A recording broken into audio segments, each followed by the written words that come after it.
Hello বন্ধুরা, আসসালামু আলাইকুম। কেমন আছো তোমরা? আশা করি তোমরা সকলে অনেক ভালো আছো। আজকে আরো একটা নতুন ভিডিও নিয়ে হাজির হলাম। আজকের এই ভিডিওর মাধ্যমে তোমাদেরকে শিখিয়ে দেব কিভাবে ডাবল স্নাইপার চালাতে হয়। তুমি আজকের ভিডিও সম্পূর্ণ না টেনে দেখলে তুমিও শিখে যাবে কিভাবে ডাবল স্নাইপার চালাতে হয়। চলো বেশি কথা না পারি আজকের ভিডিও শুরু করি। তার জন্য তোমরা সর্বপ্রথম ট্রেডিং গ্রাউন্ডে চলে আসবা। তোমরা চাইলে যে কোনো দুইটি স্নাইপার কিনে নিতে পারো। স্ক্রিনে দেওয়া দেখতে পাচ্ছ গেম প্লেটি। তুমি যদি এভাবে স্নাইপার চালাতে চাও তার জন্য তোমাদেরকে তিনটা বাটন ইউজ করতে হবে। গেমের সেকেন্ড ফায়ার বাটন, তারপর scoping button and quickly button. এটা দিয়ে তুমি গান সুইচ করবে। এই তিনটা বাটনের সাহায্যে তুমি খুবই স্মুথভাবে স্নাইপার চালাতে পারবে। তোমাদেরকে যে কাজটি করতে হবে, 1 নম্বরে স্কোপ অ্যান্ড 2 নম্বরে ফায়ার, 3 নম্বরে তোমরা সুইচ করবে। এভাবে করে কয়েকবার প্র্যাকটিস করবে। আস্তে আস্তে তোমার গেম প্লে ইমপ্রুভ হবে।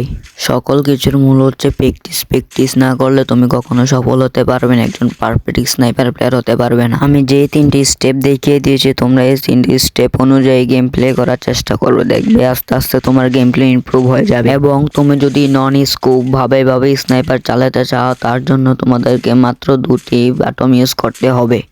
সর্বপ্রথম তোমাকে যে কাজটি করতে হবে, 1 নম্বরে ফায়ার অ্যান্ড 2 নম্বরে সুইচ।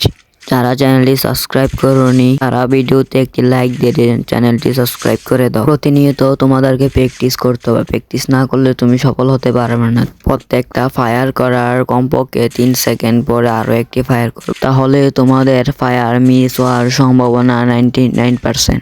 তোমার ফ্রেন্ড কিংবা কোনো প্লেয়ার যদি তোমার স্নাইপিং করা দেখে, তুমি যে পিসি প্লেয়ার কিংবা মোবাইল প্লেয়ার, সে বলতে পারবে না, সে তো ভাববে তুমি একজন পিসি প্লেয়ার।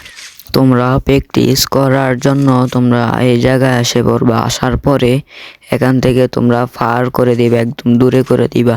দূরে করার পরে আস্তে আস্তে তোমরা প্র্যাকটিস করবা, ফায়ার করার চেষ্টা করবা। দেখবে আস্তে আস্তে তোমার গেমটি ইমপ্রুভ হয়ে যাবে। পরবর্তী ভিডিও তুমি কোন টপিকের দেখতে চাও কমেন্ট বক্সে কমেন্ট করতে পারো। তারপর তুমি একজন প্রফেশনাল স্নাইপার প্লেয়ার হয়ে যাবে। তো আজকের ভিডিও এই পর্যন্ত। সবাই ভালো থাকো, সুস্থ থাকো। আল্লাহ হাফেজ।